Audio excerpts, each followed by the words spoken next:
The mysterious disappearance of Brandon Swanson, the case that baffled America. On the night of May 14, 2008, 19-year-old Brandon Swanson, a college student, vanished without a trace after a strange phone call with his parents. Despite extensive searches and ongoing investigations, he has never been found. That night started like any other, but something happened, something inexplicable, that caused Brandon to disappear without leaving a single clue. Brandon had just finished his academic year at Minnesota West Community and Technical College and went out to celebrate with friends in Canby, Minnesota. After midnight, he decided to drive back to his home in Marshall, a town about 30 miles, 48 kilometers away. Brandon got into his car and started his journey home. However, at 1:54 a.m., he called his parents and told them he had driven off the road and his car had gotten stuck in a ditch on a rural road. He assured them he wasn't hurt but needed a ride. He sounded calm and told them he could see the lights of a nearby town, which made him believe he was close to Marshall.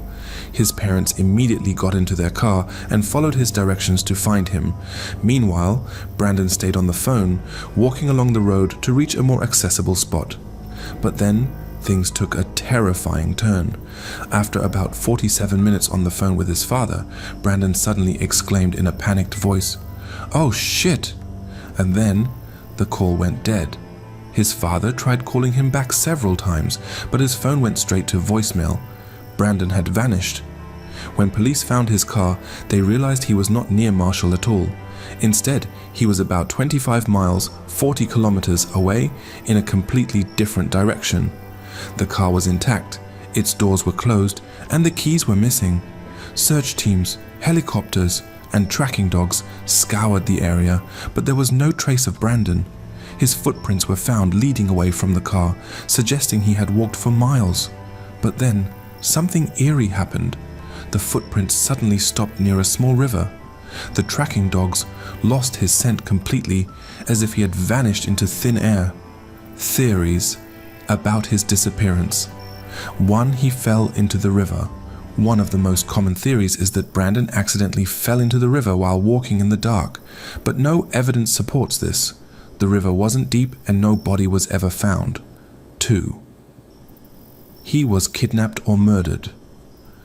Some believe Brandon may have encountered someone on the road and was abducted or murdered. However, there were no reports of suspicious activity in the area that night. 3. He disappeared voluntarily. Could Brandon have chosen to run away and start a new life? This theory seems unlikely. He had no reason to disappear, and he was close to his family. 4. Something paranormal happened. Some theorists believe that Brandon's case isn't a typical disappearance. The way his footprints suddenly stopped, his eerie last words, and the complete lack of evidence make some people wonder if he encountered something supernatural. Perhaps a time slip, a dimensional rift, or an unknown force in the wilderness. The last clue. To this day, Brandon Swanson remains missing. His phone, car keys, and body have never been found. His parents still hold on to hope that one day they will learn the truth. Did he fall into the river? Was he taken by someone? Or did he stumble upon something that no one was meant to see? No one. Story 2. The mysterious disappearance of Maura Murray, the girl who vanished after a crash. On the evening of February 9, 2004, Maura Murray, a 21-year-old college student, mysteriously vanished after a car accident on a deserted road in New Hampshire, USA. Her disappearance became one of the most baffling cases in American history. Despite extensive searches, she has never been found, leaving behind a trail of unanswered questions and eerie theories. The final hours before her disappearance. Maura was a nursing student at the University of Massachusetts Amherst. In the days leading up to her disappearance, she exhibited strange behavior. She emailed her professors, telling them there had been a death in the family, which was untrue, and that she needed time off. Then she packed her belongings, withdrew $280 from an ATM, bought some alcohol, and drove north toward the White Mountains of New Hampshire. No one knows why she left. She didn't tell her family or friends where she was going. At 7:27 p.m., Maura's black 1996 Saturn crashed into a snowbank on Route 112 near Woodsville, New Hampshire. A nearby homeowner saw the accident and called the police. A bus driver passing by stopped to check on her. He said she appeared shaken but uninjured. Mora declined his offer for help, saying she had already called AAA, which later turned out to be false. When the police arrived at 7:46 p.m., Mora was gone. Vanished without a trace. The area was searched immediately, but Mora had disappeared without leaving footprints or any sign of where she had gone.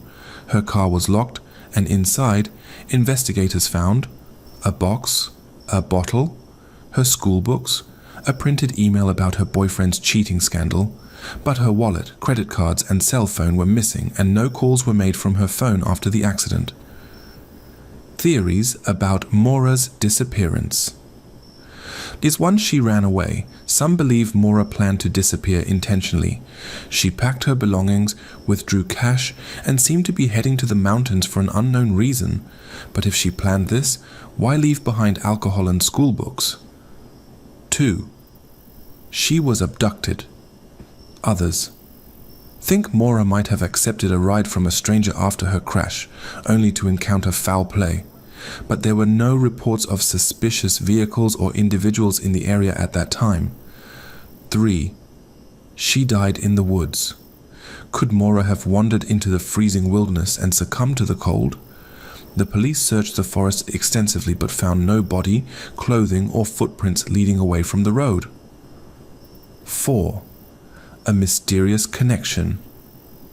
Some online detectives link Mora's case to other missing persons and unsolved murders in the area, suggesting the involvement of an unknown serial killer, but no solid evidence supports this theory.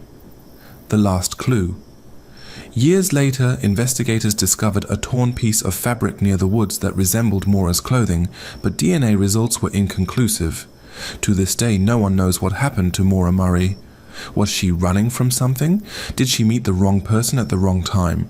Or is there a darker truth hiding in the shadows of that lonely road? Story 3.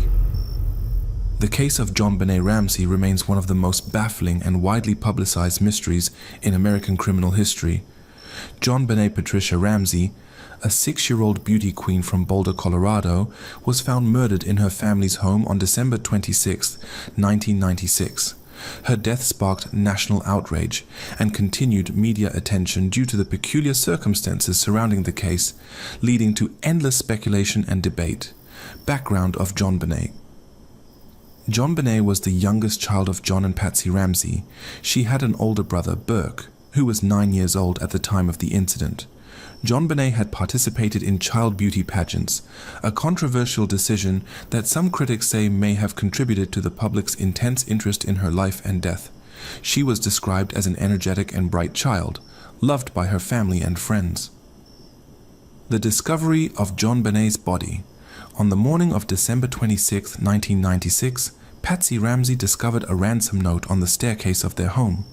The note demanded $118,000 in cash for the safe return of JonBenet, and it claimed that the child had been kidnapped. Patsy immediately called the police, and officers arrived at the Ramsey home. However, the situation soon turned grim.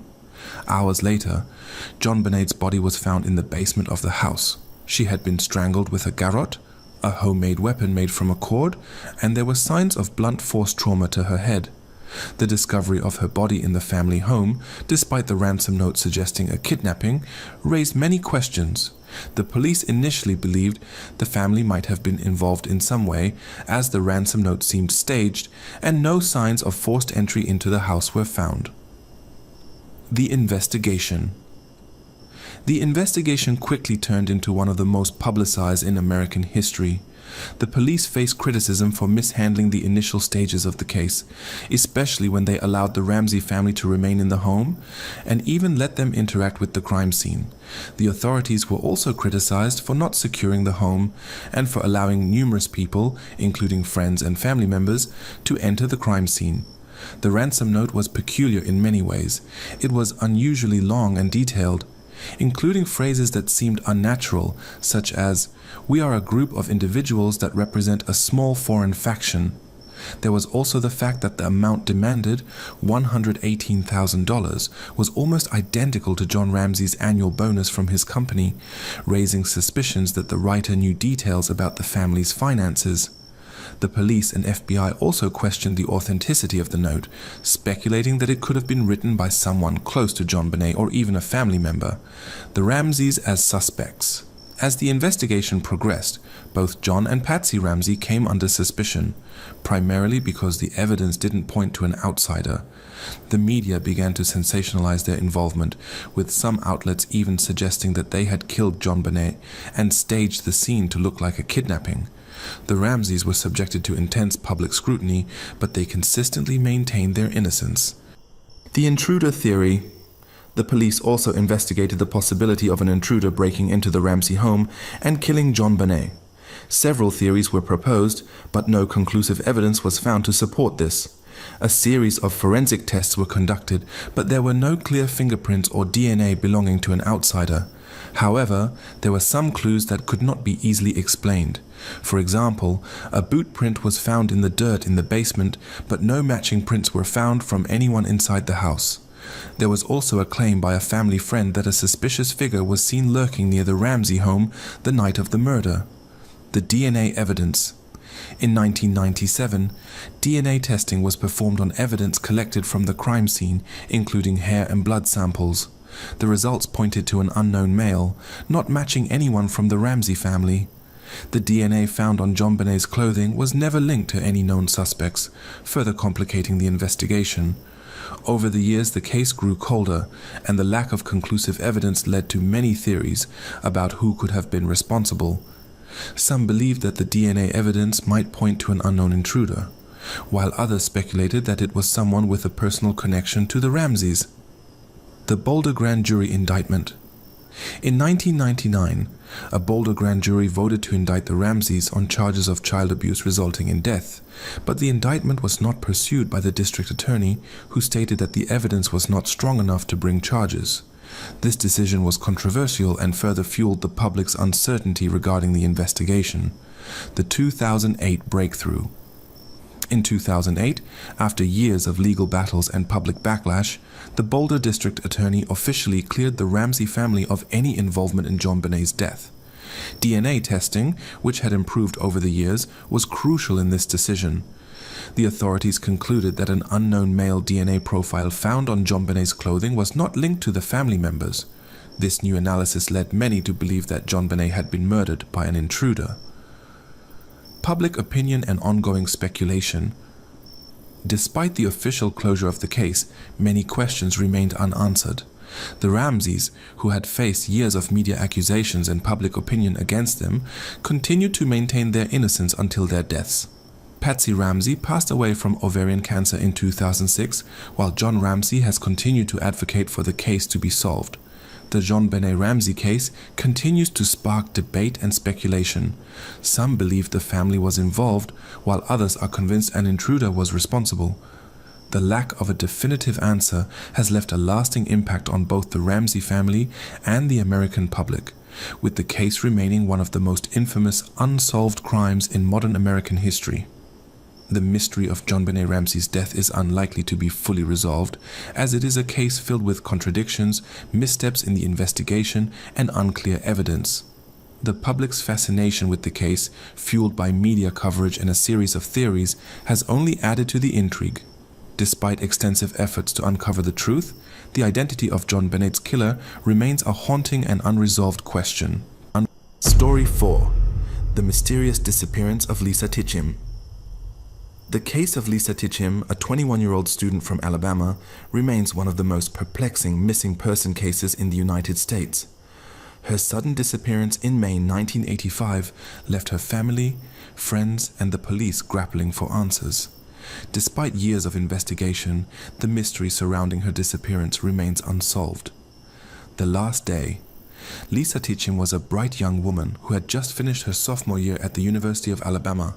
On May 7, 1985, she planned to attend a party in Gadsden, Alabama, where her friends were gathering to celebrate the end of the school year.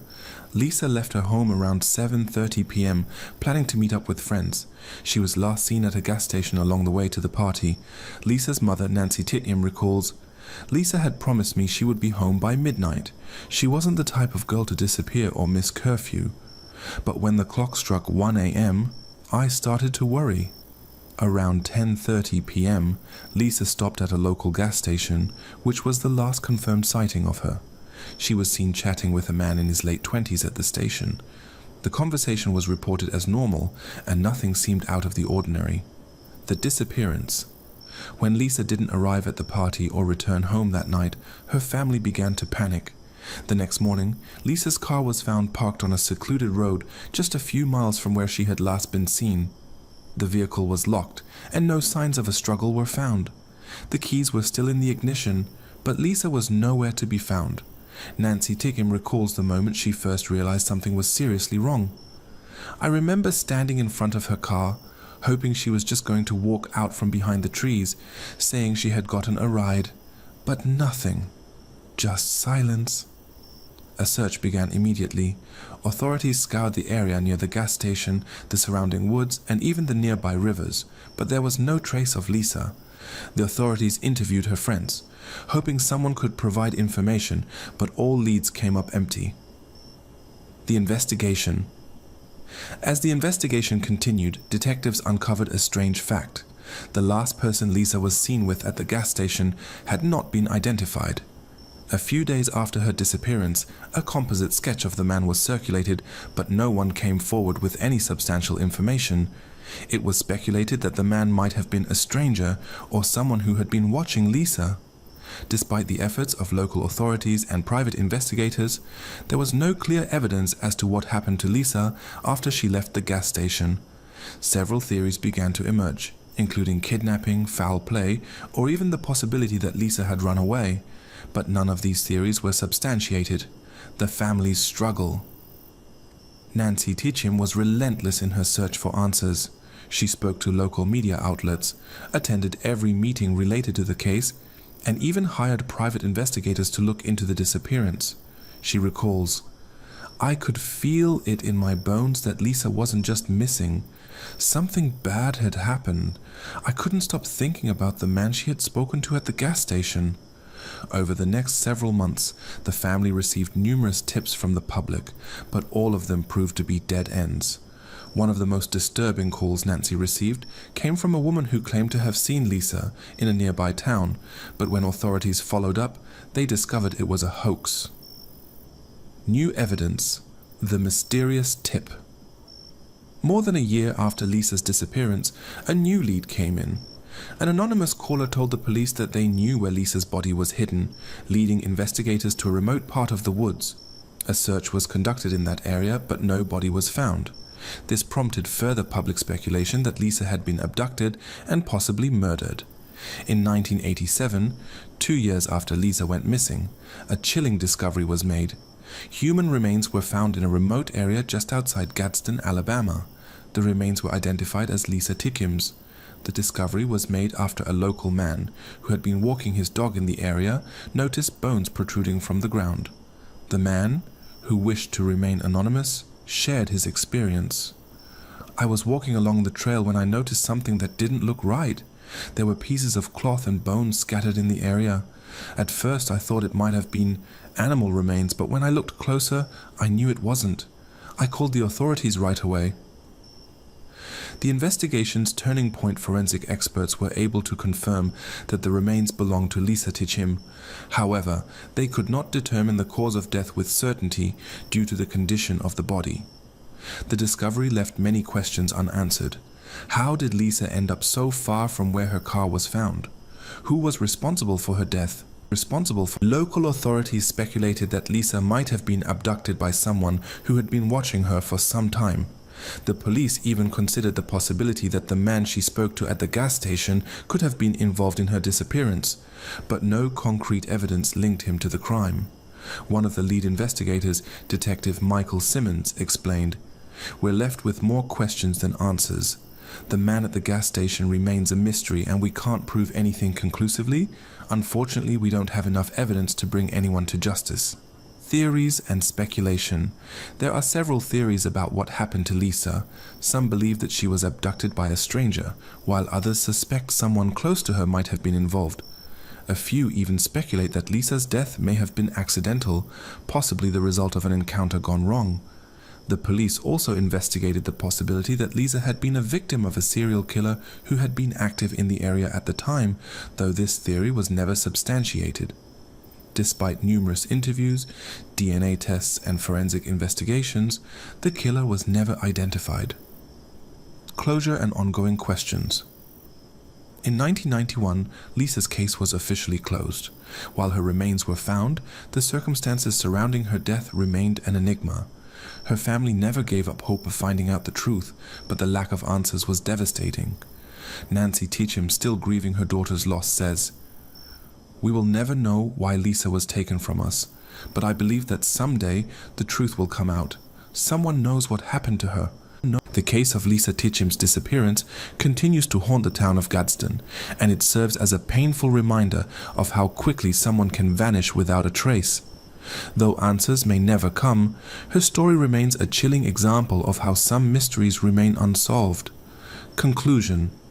The disappearance and death of Lisa Teacham remain one of the most unsettling cases in Alabama's history. Despite years of searching, new evidence, and the efforts of many dedicated individuals, the truth about what happened to Lisa that night in 1985 is still unknown. Her case reminds us of the fragility of life and the lingering questions that can follow a tragic event. If you enjoy mysterious and creepy stories, make sure to subscribe to my channel, Dark Whispers, for more chilling tales. Join the community and stay tuned for new content uploaded regularly. Don't miss out on any of the suspense and intrigue.